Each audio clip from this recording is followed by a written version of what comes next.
perempuan ini akhirnya juga bersama dengan seisi rumah dan Paulus dan orang yang pergi bersama dengan dia berbagi. Jadi kita melihat di sini waktu dia ke Eropa untuk pertama kalinya ini adalah rumahnya dia di kota Filipi. Mungkin kita akan berpikir segala sesuatu yang akan berjalan dengan lancar. Nah, apakah ini berjalan dengan sudah pada kita? Bayangkan saja, Paulus berpikir untuk pergi ke Asia. Namun Roh Kudus Allah mencegahnya untuk melakukan hal tersebut dan menuntunnya ke Makedonia. Mungkin kita ingin saudara saudara luar biasa. Namun sebenarnya bukan ini terjadi. Ketika mereka pergi ke suatu tempat untuk berdoa, mereka melihat seorang hamba wanita yang dirasuki roh yang bisa mengetahui masa depan. Dia berteriak-teriak, orang-orang ini adalah hamba Allah yang mati. Mereka memberitakan kepadamu jalan kepada keselamatan. Hal itu tindakannya beberapa hari lamanya. Paulus tidak tahu lagi akan gangguan itu. Dia berpaling dan berkata kepada orang itu, demi nama Yesus Kristus, aku menyuruh kau keluar dari rumah ini. Seketika itu juga keluarlah dari itu. Dan sekarang sesuatunya menjadi sedikit rumit, saudara, karena perempuan ini bisa meramal masa depan. Dia adalah seorang hamba, dan tuan-tuannya membawa Paulus dan menghadapkannya kepada pembesar-pembesar dan memberikan tuduhan kepadanya. Orang-orang ini mengacau otak kita karena mereka orang Yahudi dan mereka mengajar adat istiadat yang kita sebagai orang Rom tidak boleh menerimanya atau menurutinya. Orang banyak itu bangkit menentang Paulus dan Silas. Lalu pembesar kota itu menguliakan pakaian dari tubuh mereka dan mendera mereka. Setelah mereka berkali-kali mereka dilemparkan ke dalam penjara. Kepala penjara diperintahkan untuk menjaga mereka dengan sungguh-sungguh dan mereka membelenggu kaki mereka. Tidak ada bisa bayangkan bagaimana inilah Paulus setelah semua terjadi. Iblis manusia. Sekarang mereka didera dan penjara. Namun terlepas dari apa yang terjadi, mereka penuh dengan iman, damai dan pengharapan. Kira-kira tengah malam Paulus dan Silas dan menyanyikan puji-pujian kepada Allah dan orang-orang hukuman lain mendengarkan mereka. Akan tetapi terjadilah gempa bumi yang hebat sehingga sendi-sendi penjara itu goyah dan seketika itu juga terbukalah semua pintu dan terlepaslah belenggu mereka semua.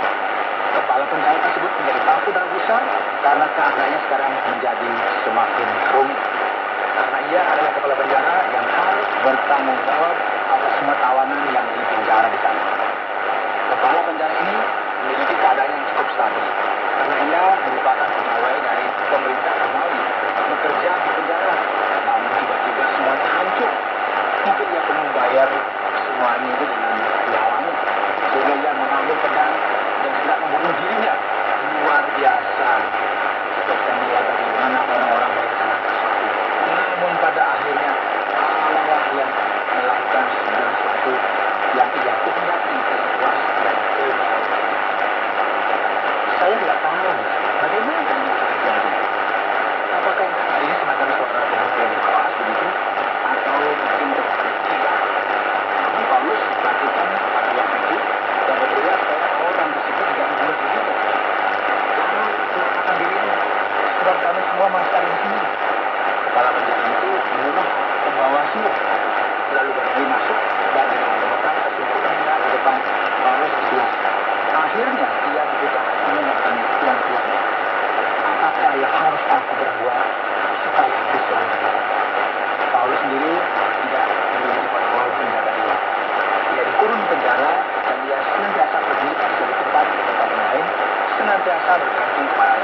Namun dia sangat tenang. Sementara orang ini memiliki pekerjaan yang baik, memiliki keamanan dalam kehidupannya berdasarkan sistem yang ada, yaitu kekaisaran Romawi, memiliki segala sesuatu dalam kehidupannya.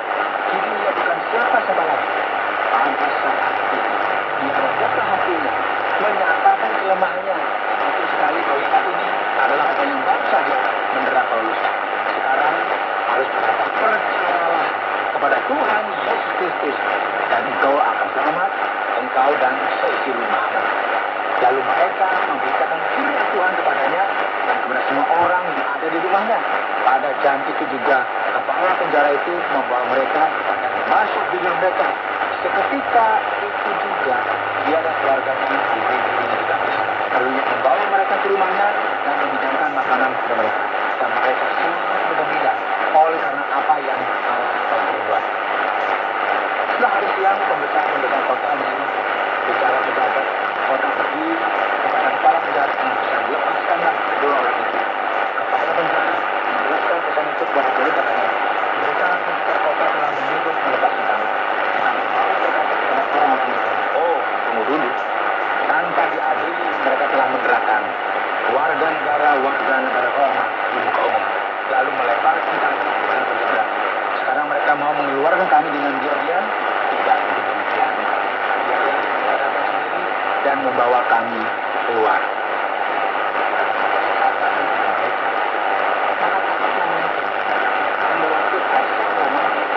Seperti inilah yang seharusnya dilakukan. Jika Anda merupakan warga negara Romawi, Anda memiliki hak. Namun jika Anda bukan warga negara Romawi, maka Anda tidak dapat apa. Jadi, Paulus akan menunjukkan kepada mereka siapakah sesungguhnya dia. Hal ini pun mengakibatkan mereka meminta maaf katanya dan memintanya juga untuk meninggalkan kota tersebut. Kemudian Paulus dan Silas meninggalkan penjara itu dan pergi ke rumah Lydia. Dan setelah bertemu dengan saudara-saudara di situ dan menghiburkan mereka, berangkatlah kedua rasul itu. Pendengar yang kasih Tuhan. Ini merupakan sesuatu yang karena apa yang Allah kehendaki bukanlah apa yang Paulus merencanakan. Manusia membuat rencana, namun Allah lah yang bertindak.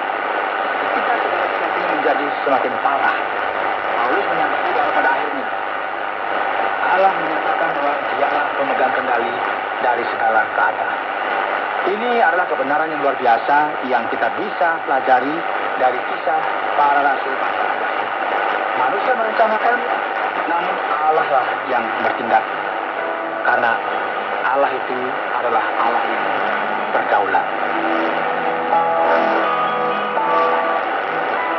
Anda telah mendengarkan Jalan 66 dalam rangkaian Kitab Kisah Para Rasul pasal ke-16 yang telah dijelaskan oleh Pak Yohanes dengan topik manusia yang merencanakan, tetapi Allah lah yang bertindak.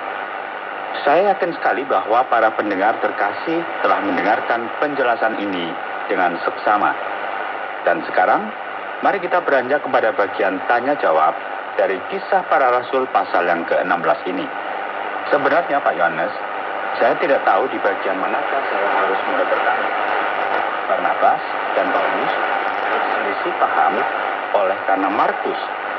Apakah ini mungkin terjadi Pak Yohanes? Dan apakah kita masih berbicara tentang Paulus dan Barnabas yang sama di sini? Iya Pak Oti, dalam gereja mula-mula, sebagaimana yang kita bisa lihat dalam Alkitab, merupakan sebuah gereja yang penuh dengan orang-orang baik pria maupun wanita yang masih merupakan darah dan daging atau kuasa.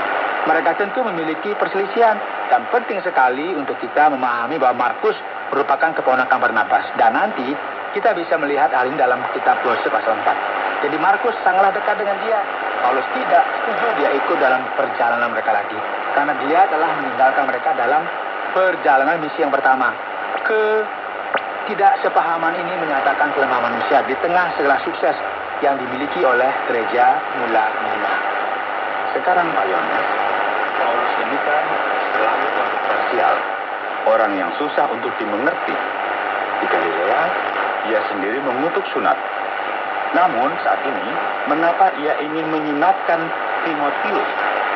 Bukankah ini merupakan sesuatu yang kontroversial, Pak Yohanes? Pak Oti, saya yakin bahwa ini sepertinya memang sangat kontroversial. Kita perlu memahami apa yang terjadi di sini. Di Galatia keadaannya berbeda. Ada beberapa orang Yahudi yang ingin memaksa orang bukan Yahudi yang telah menjadi percaya untuk disunatkan. Orang ini merupakan orang-orang Yudaism yang berdasarkan berkata, perhatikanlah, sebelum kalian menjadi Kristen, kalian perlu untuk menjadi orang Yahudi terlebih dahulu, dan sunat merupakan sebuah keharusan. Namun dalam kasus Timotius ini berbeda ya. Ibu Timotius itu orang Yahudi, dan Paulus ingin membawa untuk memberitakan Injil kepada orang-orang Yahudi. Jika ia merupakan anak dari perempuan Yahudi, meskipun ia tidak sepenuhnya dibesarkan dalam Yudaisme, oleh karena ayahnya, namun orang Yahudi akan berkata, ayolah, dia adalah orang Yahudi juga. Dia tidak mengikuti upacara yang sangat mendasar itu. Jadi dalam hal ini, Timotius tidak akan memiliki otoritas. Oleh sebab itu, Paulus melakukan ini sebagai strategi misi. Dan di sunat sendiri tidak memiliki nilai apapun. Jadi nilai apakah yang berkurang? Sehingga perlu dijatuh hukuman, Paulus sangat tahu apa yang ia lakukan. Jadi sekarang Pak Yohanes, bagaimana kita bisa memahami ayat yang ke-6 dan yang ke-7 dari pasal yang ke-16 ini? Paulus dicegah oleh Roh Kudus untuk memberitakan Injil di Asia. Apakah Allah tidak ingin memberkati orang di sana? Sebenarnya apa yang terjadi di sini ialah Asia. Asia kecil untuk lebih spesifiknya merupakan daerah di utara dekat dengan Troas. Termasuk di dalamnya daerah Misia dan nantinya kita akan melihat bahwa Petrus memberitakan Injil di daerah tersebut.